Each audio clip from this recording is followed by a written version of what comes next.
지난 10월 6일 마음과 생각 통독 큐티 통독 분량이 느헤미야 11장에서 13장이었습니다.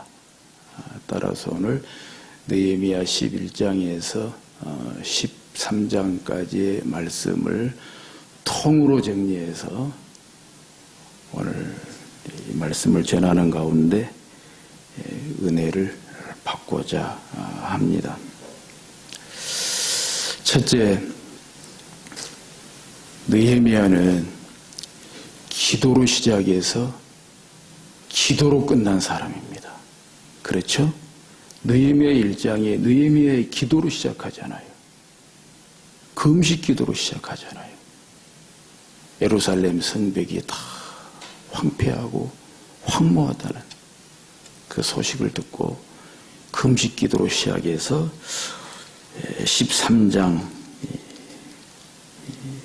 이 끝절에 보게 되면 13장 31절 내 하나님이여 나를 기억하사 복을 주옵소서. 기도로 시작해서 기도로 끝난 사람이 느헤미야다. 제가 평신도 느헤미야 첫 번째 말씀을 전할 때 첫 번째로 전했던 말씀이 느헤미야는 기도로 훈련된 사람이다 그랬잖아요. 기도로 훈련된 사람. 그래서 무슨 일이든지 기도하고 순간순간 기도하고 그래서 아예 기도가 습관이 된 사람. 습관대로 기도한 사람. 오늘 이 마지막 시간을 가지면서 역시 첫째로 느헤미야는 기도로 시작해서 기도로 끝난 사람이다. 저희들도 그렇게 돼야 되겠습니다. 기도로 시작하고 기도로 끝나고 하루의 시작이 기도로 시작하고 기도로 끝나고 내 생애가 기도로 시작해서 기도로 끝나고 아멘. 둘째는 11장 1절 2절에 보면은 우리에게 많은 교훈과 도전을 주는 말씀이 나오는데요. 11장 1절 2절에 이제 성벽을 다 재건하고 또 에스라의 주도로 신앙 개혁이 이루어지는 가운데 예루살렘에 거주하는 사람들을 이렇게 정하게 됩니다. 그 내용의 말씀이 11장 1절 2절에 나오는데요. 백성의 지도자들은 예루살렘에 거주하였고 그 남은 백성은 제비 뽑아 10분의 1은 거룩한 성 예루살렘에서 거주하게 하고 그 10분의 9는 다른 성읍에 거주하게 하였으며 2절에 예루살렘에 거주하기를 자원하는 모든 자를 위하여 백성들이 복을 빌었느니라. 크게 세 종류로 예루살렘 성의 사람들을 거주하게 합니다. 첫째는 백성의 지도자들, 둘째는 제비 뽑아서 그 중에 10분의 1을, 셋째는 자원하는 자들. 이렇게 세 종류로 예루살렘 성에 거주하게 하는데 그 중에 첫 번째가 주목할 만하죠.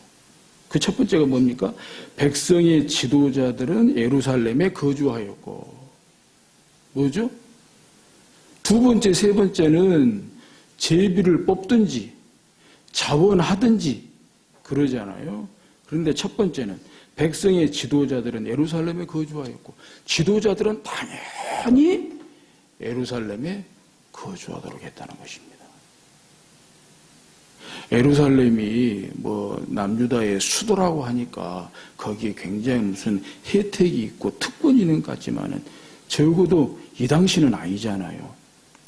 아무리 성벽을 재건했다고 하지만 아직은 예루살렘이 불안한 상황입니다. 불안한 상황이에요. 이제 성전도 재건했고 또 이제 성벽도 재건했으니 다 자기 살대로 가고 싶은 거예요. 아직 불안합니다. 그런 가운데에서 이렇게 세 종류로 예루살렘 성에 거주할 사람들을 정하게 되는데 첫 번째 백성의 지도자들은 당연히 거주하겠다.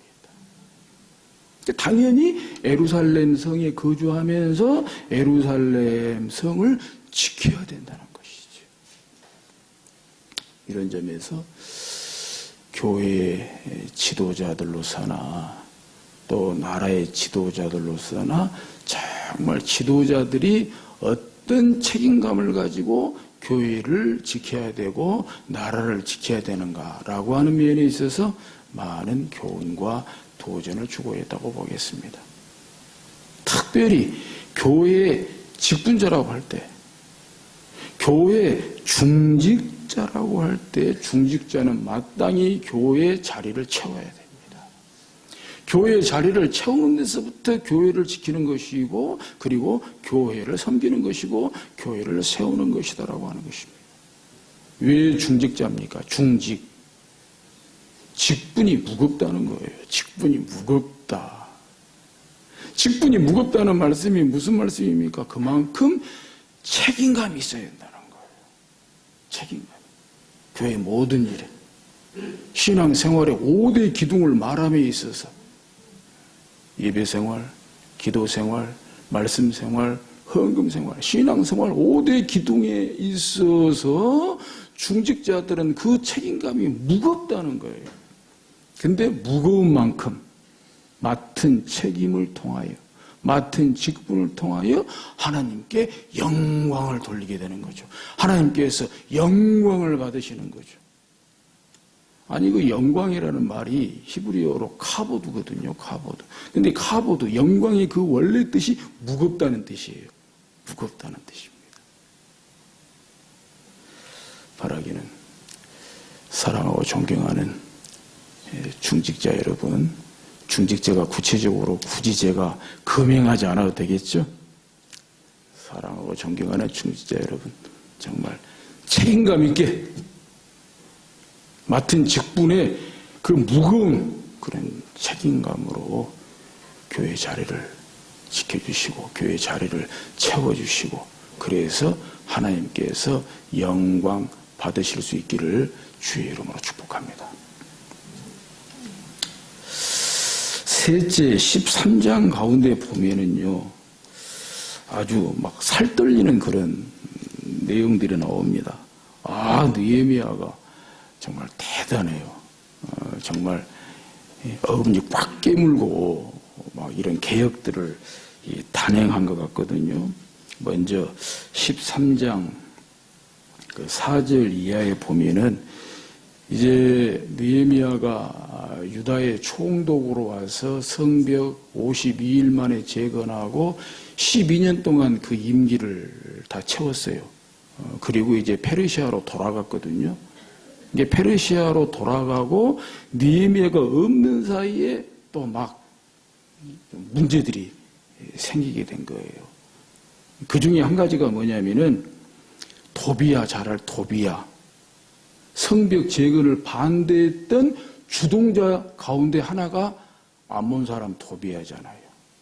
근데 이 도비야가 제사장 엘리야십하고 이렇게 내통을 해가지고 내통을 했으니 제사장 엘리야십은 또 뇌물도 받아먹고 안 그렇겠어요? 또 성벽 그 재건에 반대할 때에도 다 이렇게 도비야하고 내통해가지고 내부 정보 빼주고 막 그런 일들이 있었거든요. 하여간에 내부의 적들이 문제예요. 도비야하고 제사장 엘리야십이 내통해가지고 문제는 이 제사장 엘리야십이 도비야에게 성전에 한 방을 내줬어요. 이건 율법적으로 범법이거든요. 율법적으로 범법이에요. 그런데 이런 일들이 있었어요. 느헤미야가 12년 임기 마치고 페르시아에 갔다가 다시 돌아와서 보니 이런 엄청난 문제가 터진 거예요. 이거 느헤미야 가만 놔두겠어요? 그거 적발하고요.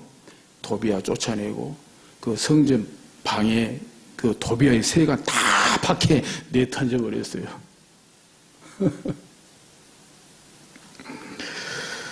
그것뿐만이 아니죠.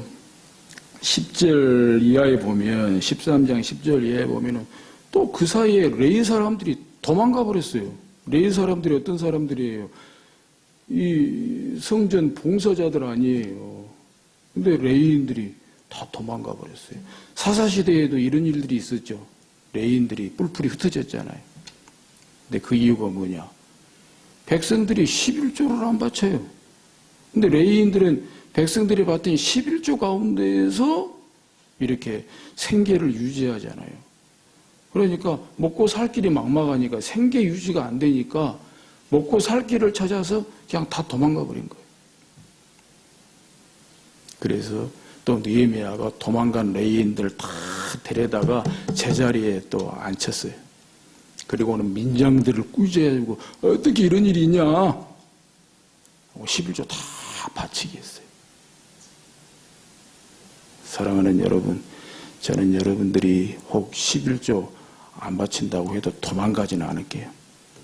도망가지는 않을 테니까 11조 바치세요. 11조 바치세요. 형편대로 있으면 있는 대로 없으면 없는 대로. 예. 뭐 여러분들이 안 바쳐서 부족하면 세 끼 먹는 거 두 끼 먹고 요새는 건강 때문에 일부러라도 두 끼 먹거든요. 예. 좀 잘했으면 좋겠습니다. 그리고 이제 세 번째는 16절 이하에 보면은 안식일 계획을 확실하게 합니다. 느헤미야가 있을 때는 잘 됐는데 느헤미야가 10년 임기 마치고 페르시아에 간 사이에 완전히 막 엉망이 돼버린 거예요. 그러니까 먹고 살기는 잘 됐어요. 예루살렘 경제가 엄청나게 활성화됐거든요. 그러니까 경제 사정은 좋아졌어요. 그런데 그게 지나친 거죠. 안식일까지 또 잘 지키지 않으면서 안식일까지 막 장사하면서 이거 딱 잡은 거예요. 이런 거 볼 때 어떤 면에서는 좀 심할 정도로 했어요. 심할 정도로. 근데 분명한 것은 느헤미야가 잡아야 될 것을 확실하게 잡았다는 거예요. 저 이거 좀 배웠으면 좋겠는데 저 잘 안 되네. 잡을 때는 확실하게 잡아요. 또 잡을 것은 확실하게 잡아요. 그렇게 다시 제사장 나라를 세워가는 것을 보게 됩니다. 그것뿐만이 아니고요. 넷째로 보면은 느헤미야는 나설 때 나설 줄 알고 물러설 때 물러설 줄 아는 사람이에요. 사실 이거 말이 쉽지 쉬운 거 아니거든요. 나설 때 나설 줄 알고 물러설 때 물러설 줄 아는 사람이었어요. 왜냐? 느헤미야 8장에 에스라의 개혁이 나오잖아요. 성벽 재건하고 본격적으로 신앙 개혁을 하는데 그때 주도자가 누굽니까? 에스라입니다. 느헤미야는 협력자로 나와요. 바로 이 점이죠. 신앙 개혁은 자기가 아니라는 거죠. 신앙 개혁을 에스라가 할 수 있도록 도와주는 사람이죠. 협력자죠. 신앙 개혁의 주도자는 에스라예요. 느헤미야가 이걸 아는 거예요. 나설 때, 물러설 때를 한 거죠. 거기뿐이 아니에요. 12장에 성벽 봉헌식이 나오잖아요. 12장에 이 성벽 봉헌식을 하는데 성벽 봉헌식 여기서도 빠집니다.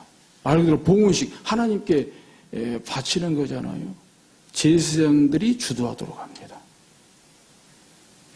제사장들이 주도하도록 하고 느헤미야는 협력자로 나옵니다. 바로 이 점이에요. 사실 자기가 다 한 거나 마찬가지잖아요. 따지고 보면.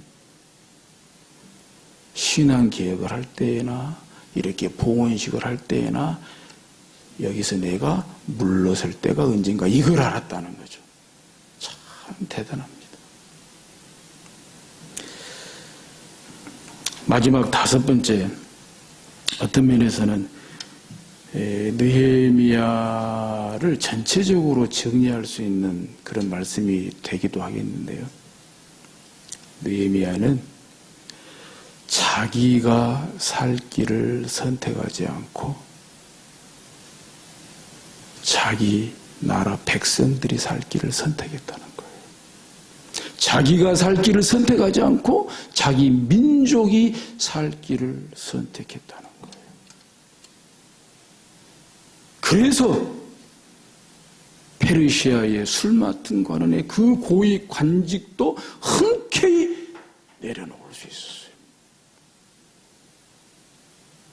그 멀고도 험한 길 예루살렘으로 돌아올 수 있었어요.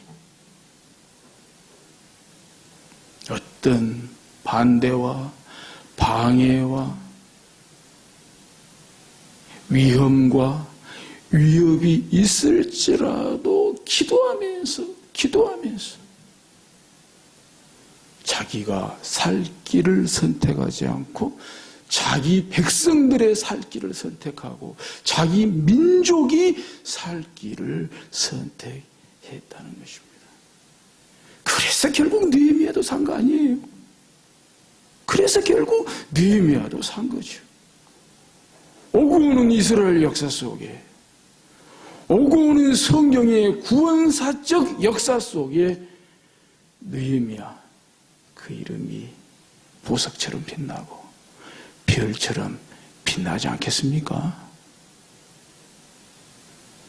우리 가까이 우리 역사만 보더라도 자기 살 길만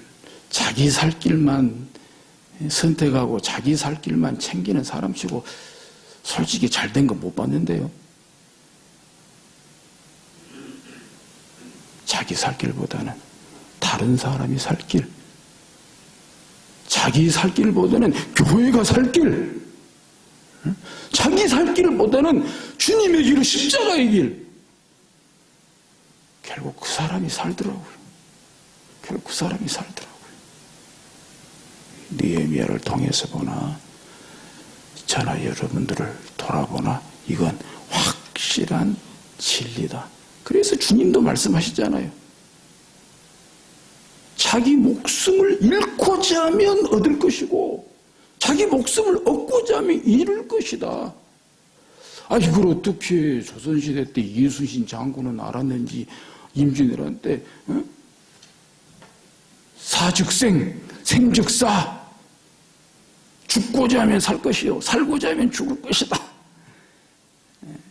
그래서 그런 신념이 있으니까 전하 저에게는 아직도 배 12척이 있사옵나이다. 진짜 아무리 해도 그건 이해가 안 되는 거죠. 그건 진짜 신념. 목숨을 건 신념에서 나온 거 아니겠습니까?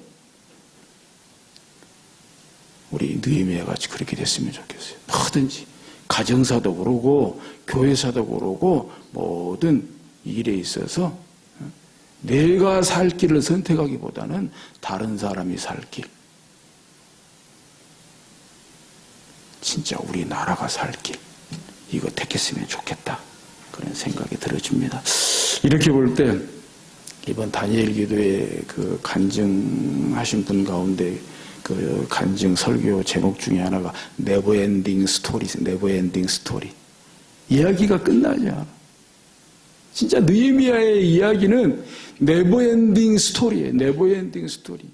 이야기가 끝나지 않아요. 더 하려면 더 할 수 있을 것 같아요. 우리 그런 네버엔딩 스토리. 하나님께서 쓰신 이야기, 하나님께서 나를 쓰신 이야기, 이런 이야기. 기도로 시작해서 기도로 마친 이야기, 기도로 훈련된 이야기, 하나님만 희망으로 삼은 이야기, 예? 이런 이야기, 이런 끝나지 않은 이야기를 오늘 또 써가실 수 있기를 주의 이름으로 축복합니다. 이제 설교를 마치면서 이 말씀으로 마치고 싶습니다. 오늘 본문이죠. 12장 43절 우리 같이 한번 더 읽어봐요. 시작. 이날에 무리가 큰 제사를 드리고 심히 즐거워했으니 이는 하나님이 크게 즐거워하게 하셨습니다. 부녀와 어린아이도 즐거워했으므로 예루살렘이 즐거워하는 소리가 멀리 들렸느니라. 이 성벽 봉헌식에 있었던 일이에요. 성벽 봉헌식에. 여기에 무려 즐거워했다는 말씀이 무려 4번이나 나옵니다. 나오죠? 43절에 심히 즐거워했으니 크게 즐거워했으니 그리고 즐거워했으므로 즐거워하는 무려 이 성벽 봉헌식에 이 백성들이 즐거워했다는 소리가 무려 4번이나 나온다고. 우리 이거 알아야 돼요. 느헤미야는 이거 쓰고 싶어서 느헤미야 썼어요. 이거 쓰고 싶어서. 이거 쓰고 싶어서. 이것이 목표였다는 거예요. 성벽 재건의 목표가 뭐냐? 이것이었다는 거예요. 백성들이 즐거워하는 것.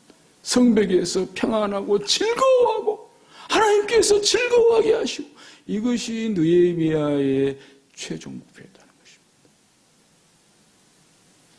여러분 이때로부터 150여 년 전에 에레미야의 애곡 소리가 있었습니다. BC 586년에 남유다가 바벨론에게 망하고 선지자 에레미야가 정말 창자가 끊어지듯이 간이 쏟아지듯이 밤새도록 애곡했잖아요. 그것이 에레미야 예가잖아요. 150년 전에 그 애곡 소리가 이제 오늘 백성들의 기쁨의 소리로 즐거운 소리로 기쁨의 함성으로 울려 퍼졌다라고 하는 사실입니다. 이 최종 목표를 위해서 느헤미야는 어쩌면 페르시아에서 술 맡은 관원도 되었고 또 그 자리 내려놓고 유대 총독도 되었고 그리고 52일 만에 성벽 재건하고 다 그런 것들은 어떤 면에서는 다 단계적인 중간 목표예요. 중간 목표.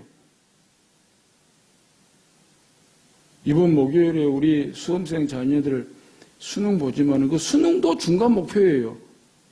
대학에 지나가는 것도 중간 목표예요. 그게 중간 목표입니다. 최종 목표는 이렇게 돼야 돼요. 이것이 하나님께 영광 아닙니까? 하나님께 영광. 정말 다른 사람들을 기쁘게 하고 행복하게 하는 여기에 우리가 무한 감동과 또 은혜와 도전을 받게 되는 것입니다. 이 일에 우리가 최종 목표를 가지고 좀 전에 말씀드린 대로 아직 끝나지 않은 나의 이야기, 하나님께서 나를 쓰신 이야기, 네버엔딩 스토리를 써나가실 수 있기를 주의 이름으로 축복합니다.